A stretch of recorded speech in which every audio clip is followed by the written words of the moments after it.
before creation, God in the salvation. The Lord who made us and knows our soul, cold and salt motion, the love of His salvation, water and the Spirit, Gate of tabernacle, soft the love of the Lord. The King was baptized by John the Baptist, fulfilled all His work, the love of His salvation, body and death He paid with His baptism.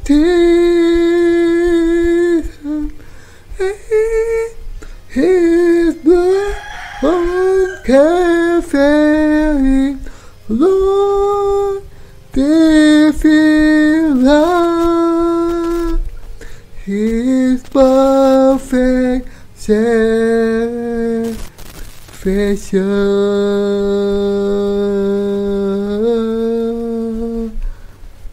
Oh.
Woman is breathing into.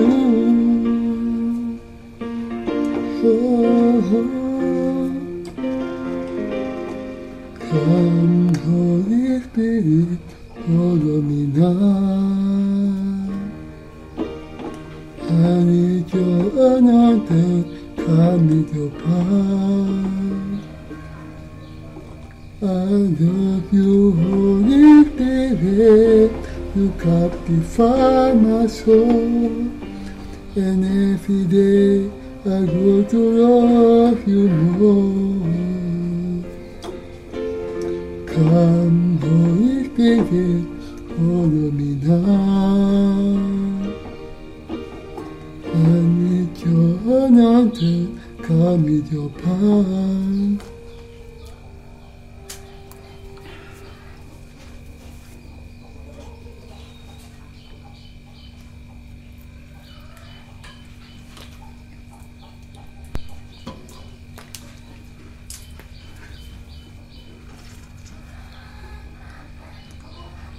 I love you, Holy Spirit, you captivate my soul.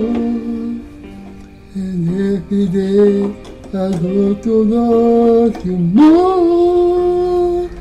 I'm reaching high for your heart.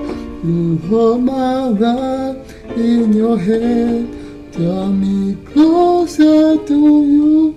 You're not that makes me move. Nothing compared to the past, where I can see you face to face. And only is spirit and in truth. Oh.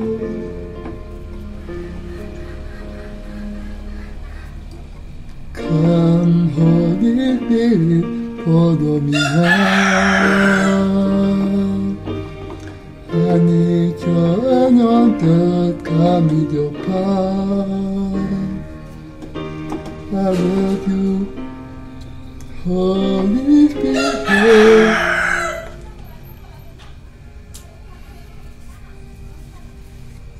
I love you, Holy Spirit. You captivate my soul. And every day I go to love you more. Come, Holy Spirit, follow me now. Come, Holy Spirit, follow me now. I need your anointing, come with your power. I love you, Holy Spirit, you captivate my soul.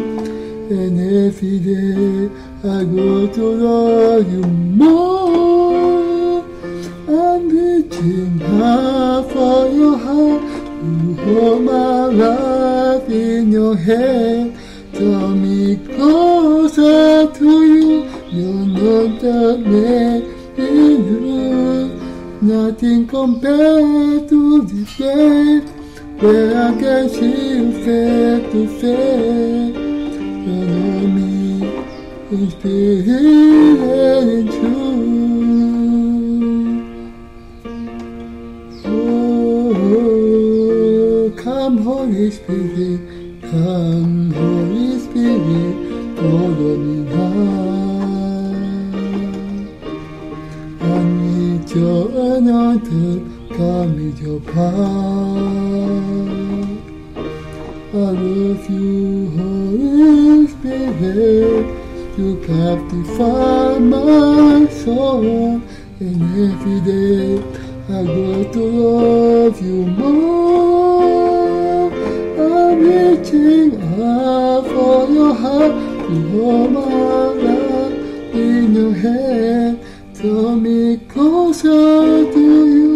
You're not that man in you. Nothing compared to the past, where I can see face to face. You know me is breathing into.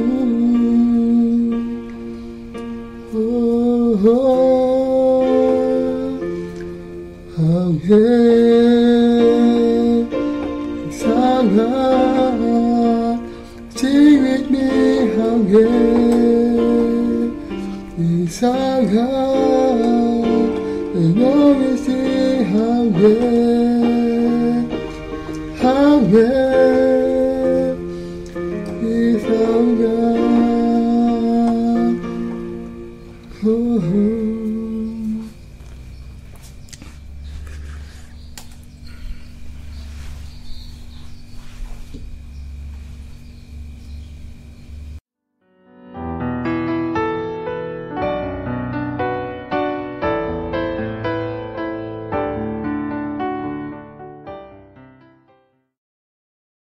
kita.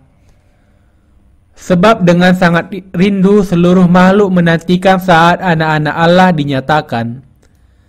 Karena seluruh makhluk telah ditaklukkan kepada kesia-siaan, bukan oleh kehendaknya sendiri, tetapi oleh kehendak Dia yang telah menaklukkannya, tetapi dalam pengharapan. Karena makhluk itu sendiri juga akan dimerdekakan dari perbudakan kebinasaan dan masuk ke dalam kemerdekaan kemuliaan anak-anak Allah. Sebab kita tahu bahwa sampai sekarang segala makhluk sama-sama mengeluh dan sama-sama merasa sakit bersalin. Dan bukan hanya mereka saja, tetapi kita yang telah menerima karunia sulung roh, kita juga mengeluh dalam hati kita sambil menantikan pengangkatan sebagai anak, yaitu pembebasan tubuh kita. Sebab kita diselamatkan dalam pengharapan, tetapi pengharapan yang dilihat bukan pengharapan lagi. Sebab bagaimana orang masih mengharapkan apa yang dilihatnya? Tetapi jika kita mengharapkan apa yang tidak kita lihat, kita menantikannya dengan tekun. Kita adalah buah pertama dari Roh Kudus. Kita yang sudah dilahirkan kembali adalah buah pertama kebangkitan. Kita akan ambil bagian dalam kebangkitan yang pertama. Yesus Kristus adalah buah pertama dari kebangkitan dan kita bersama-sama dengan Dia. Mereka yang memiliki Kristus ambil bagian dalam kebangkitan pertama dan kemudian tibalah kesudahannya. Orang-orang yang jahat akan ambil bagian dalam kebangkitan yang kedua dan menerima hukuman. Inilah yang dikatakan Paulus. Sebab aku yakin bahwa penderitaan zaman sekarang ini tidak dapat dibandingkan dengan kemuliaan yang akan dinyatakan kepada kita. Dengan kemuliaan di sini, ia menunjuk kepada kerajaan 1000 tahun dan kerajaan surga. Kita akan diubahkan ketika waktu yang keberkatan itu datang. Anak-anak Allah akan sepenuhnya bangkit kembali dari kematian dan setiap mereka akan menerima hidup kekal dari Tuhan. Daging akan sungguh-sungguh bangkit dari kematian, atau jiwa kita sudah terlebih dahulu bangkit dari kematian. Allah akan memperbaharui segala sesuatu dan orang-orang benar akan hidup bersukacita sebagai Raja selama 1000 tahun. Semua makhluk di alam semesta menantikan saat anak-anak Allah dinyatakan. Ciptaan akan diubahkan sama seperti kita diubahkan. Tidak akan ada lagi yang dinamakan sakit, penderitaan atau kematian di saat kerajaan 1000 tahun. Tetapi kita semua mengeluh sekarang. Mengapa? Karena daging masih lemah. Apa yang dikeluhkan jiwa kita?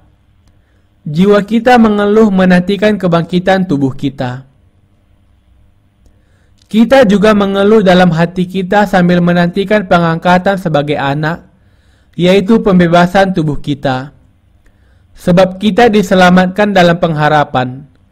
Tetapi pengharapan yang dilihat bukan pengharapan lagi. Sebab bagaimana orang masih mengharapkan apa yang dilihatnya?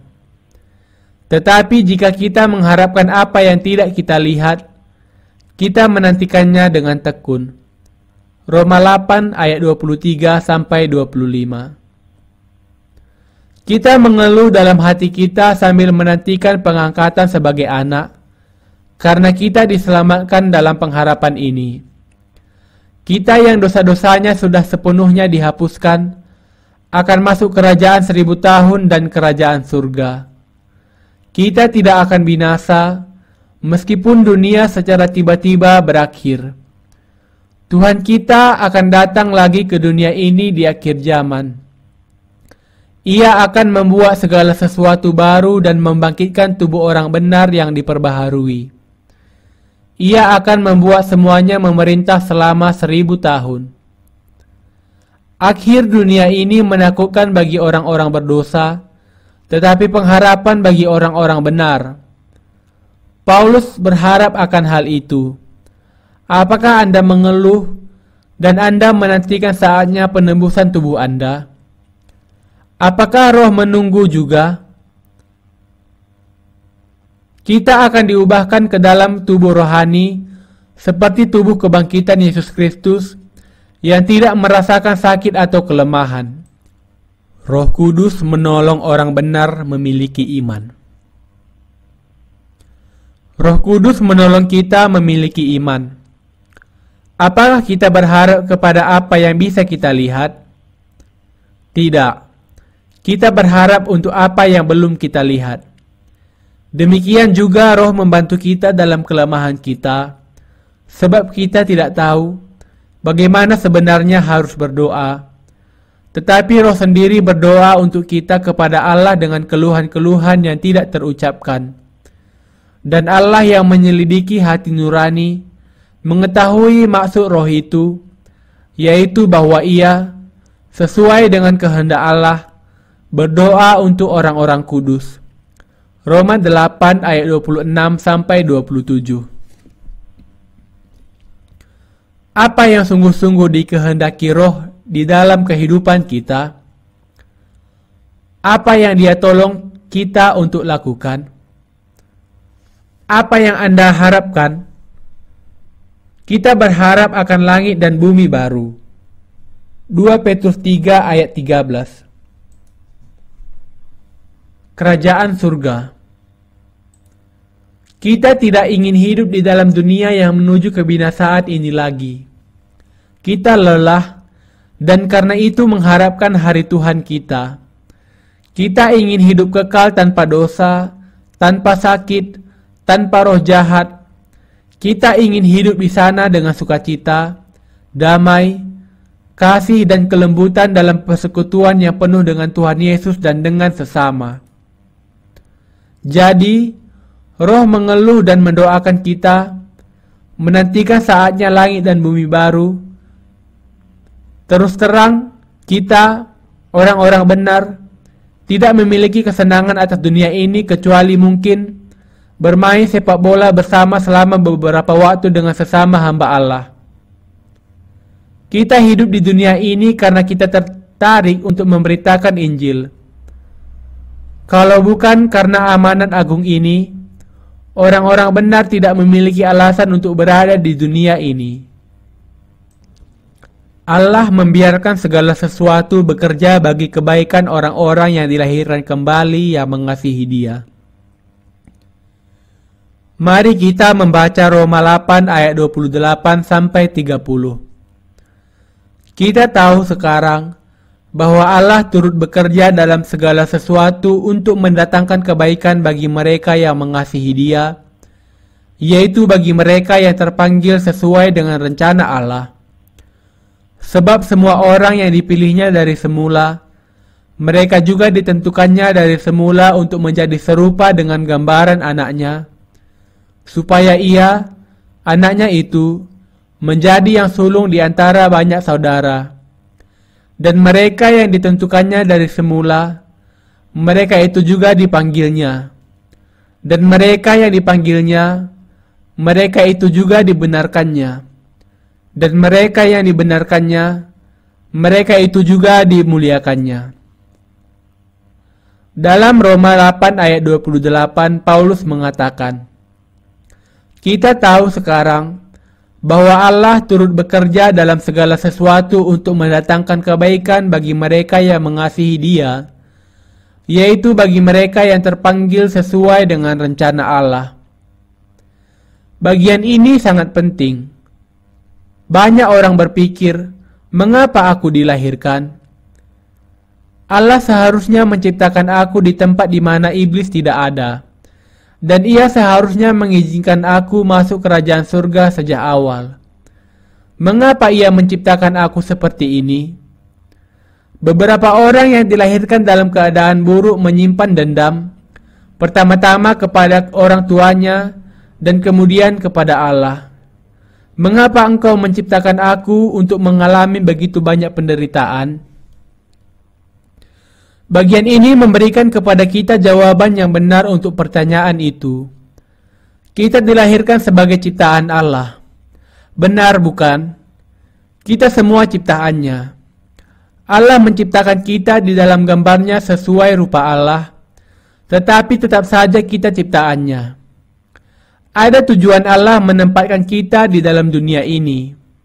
Kitab suci mengatakan, kita tahu sekarang bahwa Allah turut bekerja dalam segala sesuatu untuk mendatangkan kebaikan bagi mereka yang mengasihi Dia, yaitu bagi mereka yang terpanggil sesuai dengan rencana Allah.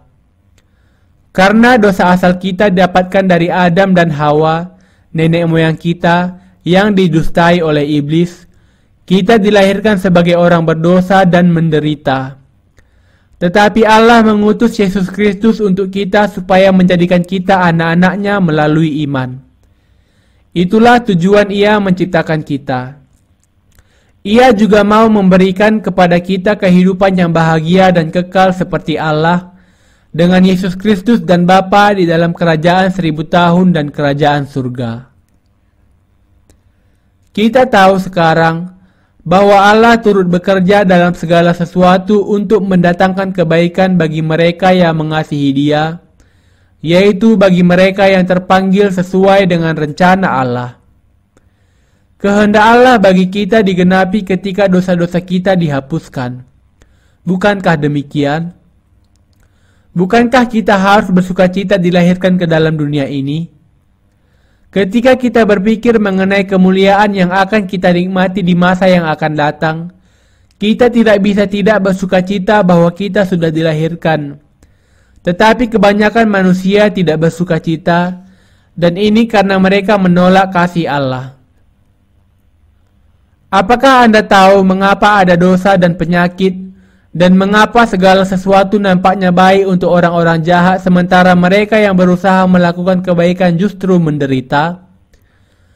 Ini karena hanya ketika kita menderita kita datang untuk mencari Allah, bertemu dengannya dan menjadi anak-anaknya dengan menerima pengampunan dosa. Allah membiarkan orang jahat ada di dalam dunia ini untuk menjadikan segala sesuatu bekerja untuk kebaikan mereka yang sungguh-sungguh mengasihi Dia. Jangan berpikir begini, aku tidak tahu mengapa Allah menciptakan aku demikian. Apa sebabnya Allah membiarkan aku lahir dalam keluarga miskin dan menderita? Allah membiarkan kita lahir ke dalam dunia ini di bawah kuasa iblis dan hukum Taurat untuk menjadikan kita anak-anaknya dan menjadikan kita hidup kekal sebagai raja bersama dengan Tuhan di dalam kerajaannya. Segala sesuatu bekerja bersama untuk yang lebih baik dan Allah membuat kita anak-anaknya. Inilah tujuan Allah menciptakan kita demikian. Kita tidak memiliki apa-apa untuk melakukan komplain dan menggerutu di hadapan Allah. Mengapa aku diciptakan demikian? Mengapa aku begini? Kehendak Allah yang baik digenapi melalui semua kesulitan itu. Jangan mengeluh karena penderitaan Anda. Jangan menyanyikan lagu-lagu sendu mengenai kehidupan Anda lagi. Dan sama seperti manusia ditetapkan untuk mati hanya satu kali saja dan sesudah itu dihakimi. Ibrani 9 ayat 27. Disinilah anugerah keselamatan Allah di antara kelahiran dan penghakiman seseorang. Kita percaya kepada Yesus Kristus.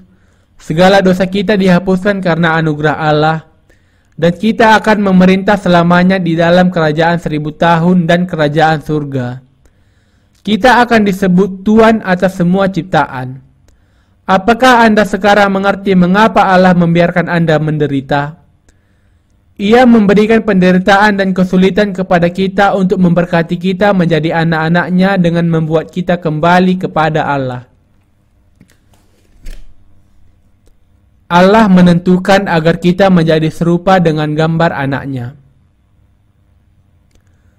Tidak perlu waktu lama bagi kita untuk menerima pengampunan dosa, diselamatkan dari penghukuman Allah dan menjadi orang benar. Kita dijadikan orang benar sekali untuk seterusnya, dan kita bisa langsung menjadi anak-anak Allah melalui iman. Keselamatan Allah bukanlah karena sebuah proses jangka panjang pengurusan kita. Allah menyelamatkan kita sekali untuk selamanya dan menjadikan kita benar sekaligus. Sebab semua orang yang dipilihnya dari semula, mereka juga ditentukannya dari semula untuk menjadi serupa dengan gambaran anaknya, supaya ia, anaknya itu, menjadi yang sulung di antara banyak saudara. Dan mereka yang ditentukannya dari semula, mereka itu juga dipanggilnya. Dan mereka yang dipanggilnya, mereka itu juga dibenarkannya. Dan mereka yang dibenarkannya, mereka itu juga dimuliakannya. Roma 8 ayat 29-30. Banyak orang mendasarkan 5 doktrin Calvinisme atas ayat-ayat ini. Tetapi mereka keliru.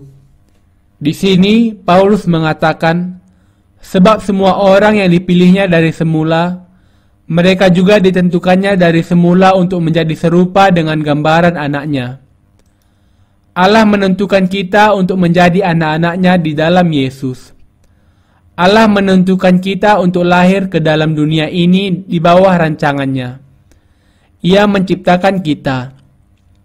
Untuk dijadikan serupa dengan gambaran siapa? Untuk dijadikan serupa dengan gambaran Allah, dengan gambaran anaknya. Allah mengizinkan kita dilahirkan dan menentukan untuk mengangkat kita sebagai anak-anaknya melalui Yesus Kristus, sesuai dengan kehendak kebaikannya. Ia berjanji mengutus anaknya untuk menjadikan kita anak-anaknya, yang dijadikan serupa dengan gambaran anaknya. Allah memanggil kita melalui Yesus Kristus ketika kita masih orang berdosa, sebagai keturunan Adam. Marilah kepadaku, semua yang letih lesu dan berbeban berat, aku akan memberi kelegaan kepadamu. Matius 11 ayat 28. Dia memanggil kita setelah menanggung segala dosa kita. Ia memanggil kita untuk menjadikan kita orang benar oleh iman. Allah menjadikan kita orang percaya dan Ia mempermuliakan kita. Allah memanggil orang berdosa dan menjadikan mereka orang benar sekali untuk seterusnya. Kita dijadikan orang benar sekali untuk seterusnya dengan percaya kepada Yesus Kristus sebagai juru selamat kita, bukan dengan cara dikuduskan secara bertahap, seperti pengajaran para teolog. Kebenaran Allah memanggil orang-orang berdosa dan menjadikan mereka orang-orang benar. Inilah alasannya Ia memanggil orang-orang berdosa. Dan mereka yang dipanggilnya, mereka itu juga dibenarkannya. Mereka yang dipanggil oleh Allah dan yang percaya kepada apa yang Yesus Kristus lakukan menjadi orang-orang benar. Kita sebelumnya tentu saja memiliki dosa sebagai keturunan Adam, tetapi dosa-dosa kita dihapuskan ketika kita percaya kepada kebenaran bahwa Yesus sudah menghapuskannya. Apakah Anda kemudian memiliki dosa atau tidak? Tentu saja tidak. Kita tidak lagi memiliki dosa di dalam kita.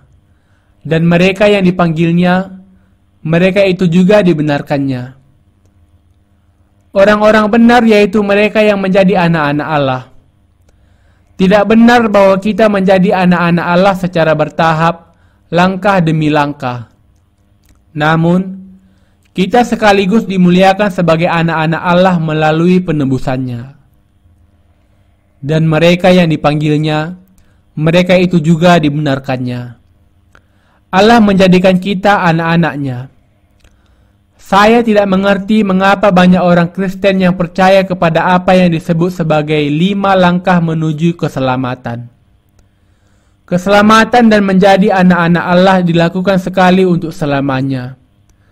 Membutuhkan waktu bagi kita untuk mengambil bagian di dalam kebangkitan tubuh kita, karena kita menantikan kedatangan Tuhan kita yang kedua kali.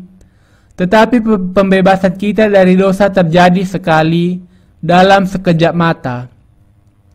Kita langsung menerima penebusan ketika kita meresponi terhadap firman pengampunan dosa yang diberikan Allah yang memanggil kita, telah diberikan kepada kita, dan menerima apa yang dilakukannya untuk menyelamatkan kita. Terima kasih Tuhan. Haleluya. Amin. Aku diselamatkan karena Engkau menyelamatkan aku. Aku tidak akan bisa ditebus kalau Engkau tidak membasuh segala dosaku. Terima kasih Tuhanku. Haleluya. Dosa-dosa kita dihapuskan dengan cara demikian. Penebusan tidak membutuhkan perbuatan atau waktu kita. Perbuatan kita tidak memainkan peranan apapun, bahkan 0,1% sekalipun, di dalam penebusan kita. Penganut Calvinis mengatakan bahwa seseorang harus melewati langkah demi langkah untuk ditebus dan masuk kerajaan surga. Sama seperti seekor cacing tidak bisa berlari 100 meter dalam sedetik seberapapun kerasnya ia berjuang, manusia tidak bisa menjadi benar dengan usahanya sendiri, seberapapun baiknya atau kerasnya ia berjuang mentaati hukum Taurat. Cacing tetaplah cacing bagaimanapun ia mencuci dirinya dan memakai make up dengan kosmetik yang mahal. Demikian juga, selama orang berdosa memiliki dosa di dalam hatinya, mereka masih tetap orang berdosa bagaimanapun mereka kelihatan baik. Bagaimana mungkin orang berdosa bisa secara sempurna menjadi orang benar dengan disucikan secara bertahap? Apakah daging bisa semakin menjadi baik?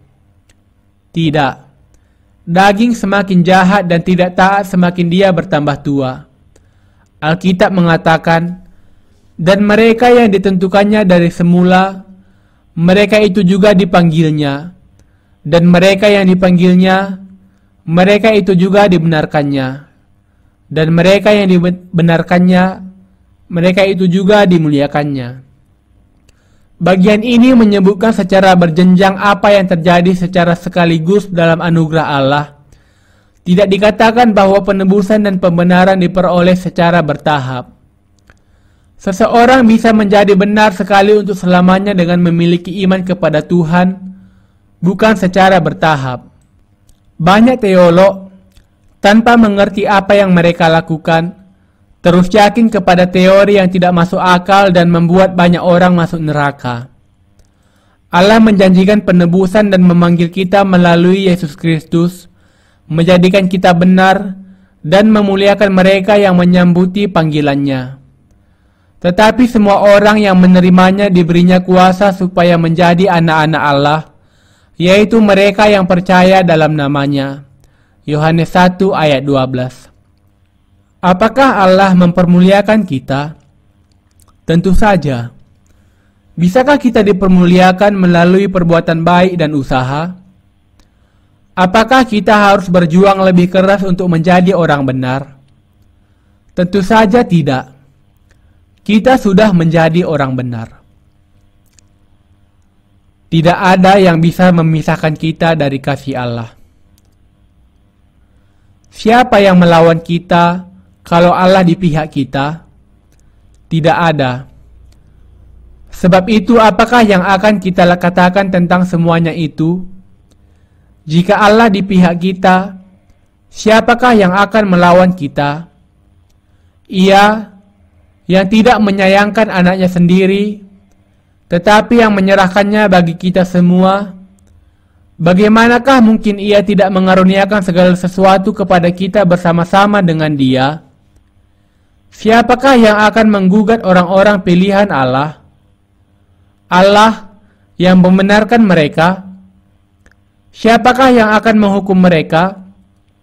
Kristus Yesus yang telah mati, bahkan lebih lagi yang telah bangkit, yang juga duduk di sebelah kanan Allah, yang malah menjadi pembela bagi kita. Siapakah yang akan memisahkan kita dari kasih Kristus? Penindasan atau kesesakan atau penganiayaan, atau kelaparan atau ketelanjangan, atau bahaya atau pedang?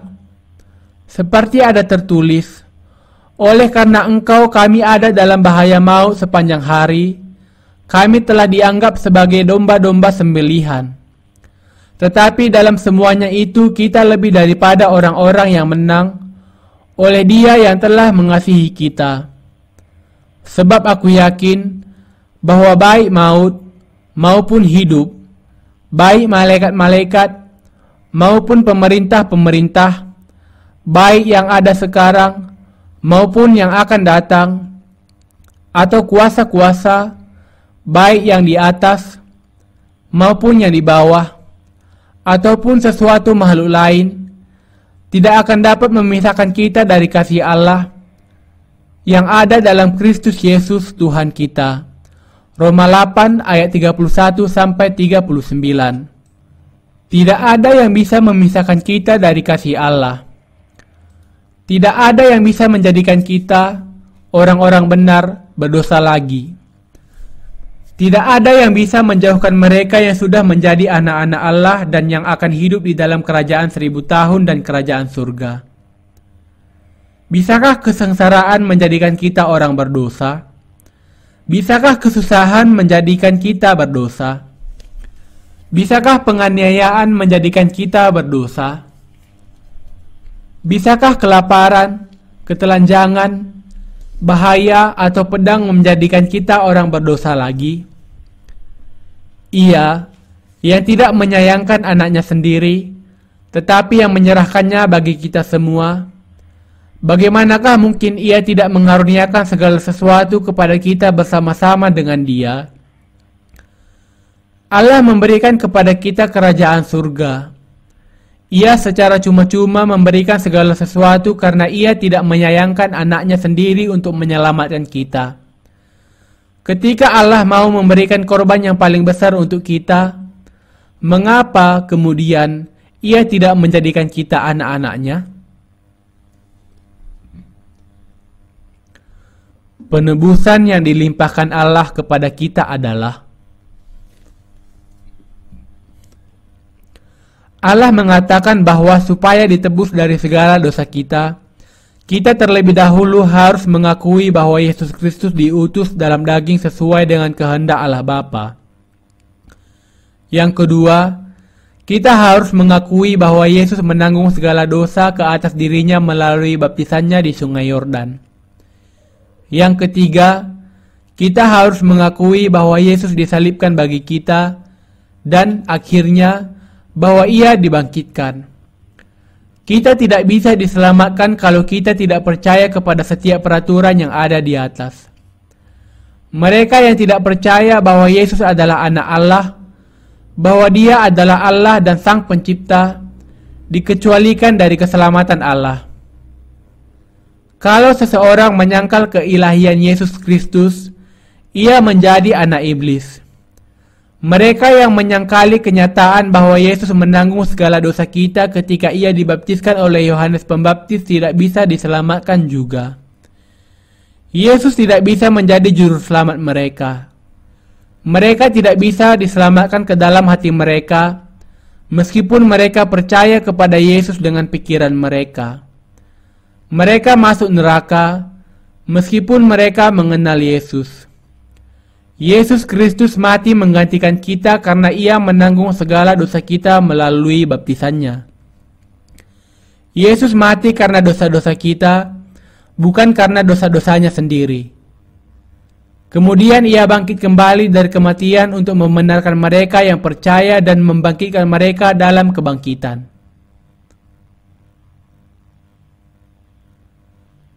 Kita diselamatkan oleh iman kepada baptisannya. Saya sudah mengkhotbahkan pasal 7 dalam hubungannya dengan pasal 8. Pasal 7 mengatakan bahwa seseorang yang memiliki dosa tidak bisa melakukan kebaikan. Tetapi pasal 8 berkata bahwa sekarang tidak ada lagi penghukuman bagi mereka yang ada dalam Kristus Yesus, dan bahwa iman kita kepada Yesus Kristus menjadikan kita tidak berdosa. Kita lemah dan tidak bisa hidup seturut dengan kehendak Allah. Karena itu Allah Bapa mengutus Yesus Kristus sebagai juru selamat kita, dan Ia menanggung segala dosa kita dengan baptisannya ketika kita masih berdosa. Kita diselamatkan dari dosa dan dibenarkan melalui Yesus Kristus. Inilah kebenaran yang dikhotbahkan Paulus sepanjang pasal 7 dan 8. Demikianlah sekarang tidak ada penghukuman bagi mereka yang ada di dalam Kristus Yesus, yang tidak hidup menurut daging, tetapi menurut roh. Kita tidak memiliki dosa. Apakah Anda ada di dalam Yesus Kristus? Apakah Anda mengakui apa yang dilakukan Yesus Kristus kepada Anda? Sama seperti Paulus ditebus dari segala dosanya, segala dosa kita juga ditanggung ke dalam baptisan dan darah Yesus di kayu salib. Kita sudah ditebus karena percaya kepada baptisan, darah dan kebangkitan Yesus. Kalau seseorang dengan sombong menolak untuk percaya kepada baptisan Yesus Kristus, dan kalau seseorang tetap yakin kalau Yesus dibaptiskan hanya untuk menunjukkan kerendahan hatinya, Allah akan membuang orang itu ke dalam neraka. Jangan sombong di hadapan firman Allah. Bagaimana bisa pendeta dan para pelayan mengabaikan mengenai baptisan Yesus ketika Paulus sendiri berbicara begitu banyak mengenai hal itu? Bagaimana mereka dapat mengabaikan iman seseorang seperti Paulus, salah satu bapa iman terbesar? Bagaimana mungkin mereka mengabaikan pengajaran hamba Allah yang ditunjuk Allah sendiri menjadi rasul? Kalau kita ingin mengkhotbahkan mengenai Yesus Kristus, kita harus mengkhotbahkannya seperti yang tertulis di dalam Alkitab, dan kita harus percaya seperti yang ada di dalam Alkitab. Tuhan menjelaskan kepada kita, "Jikalau kamu tetap dalam firman-Ku, kamu benar-benar adalah murid-Ku, dan kamu akan mengetahui kebenaran, dan kebenaran itu akan memerdekakan kamu." Yohanes 8 ayat 31-32. Anda dan saya menjadi percaya kepada baptisan Yesus seperti Paulus. Kapankah dosa-dosa Anda ditanggungkan ke atas tubuh Yesus Kristus? Segala dosa kita ditanggungkan kepada Yesus Kristus ketika Ia dibaptiskan oleh Yohanes Pembaptis. Yesus mengatakan kepada Yohanes, "Biarlah hal itu terjadi, karena demikianlah sepatutnya kita menggenapkan seluruh kehendak Allah." Di sini demikianlah adalah hutos dalam bahasa Yunani, yang artinya dengan cara ini, paling tepat, atau tidak ada cara lain selain ini. Kata ini menunjukkan bahwa Yesus dengan pasti menanggung segala dosa manusia ke atas dirinya melalui baptisan yang diterimanya dari Yohanes. Baptis berarti dibasuh. Supaya segala dosa di dalam hati kita bisa dibasuhkan, dosa-dosa kita harus ditanggungkan kepada Yesus Kristus. Yesus Kristus menanggung segala dosa kita, disalibkan menggantikan kita, dan dikuburkan bersama-sama dengan kita. Paulus kemudian menyatakan, "Aku telah disalibkan dengan Kristus." Galatia 2 ayat 20. Bagaimana mungkin kita disalibkan ketika pada kenyataannya Yesus yang dibunuh di kayu salib? Kita disalibkan dengan Kristus karena kita percaya bahwa Yesus menanggung segala dosa kita ke atas dirinya sendiri dan disalibkan untuk dosa-dosa itu. Saya memuji Tuhan yang sudah menyelamatkan saya dari segala dosa saya. Kita bisa dengan berani memberitakan Injil karena Yesus sudah menjadikan kita orang benar. Saya mengucap syukur kepada Tuhan kita karena menyelamatkan kita, yang dagingnya sangat lemah dan yang kehilangan kemuliaannya dari segala dosa kita.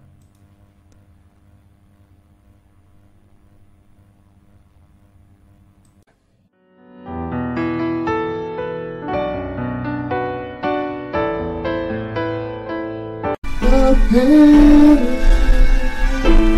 and my heart can sing.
Time to see your soul ahead, whatever may pass and whatever may before me.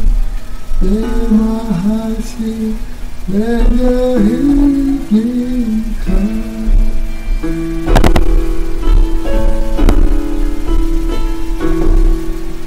The sun's come up.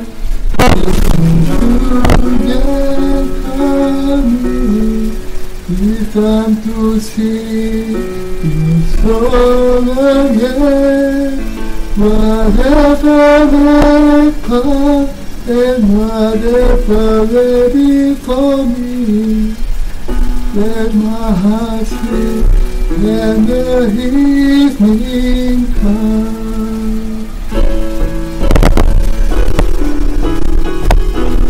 The Lord of my soul, oh my soul, worship His holy name. Sing like never before. Oh.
In His name we offer come,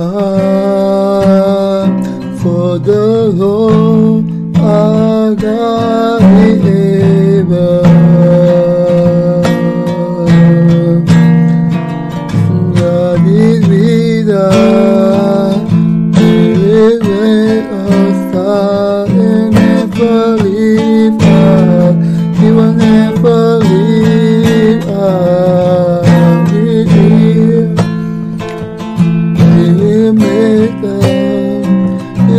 never leave our head.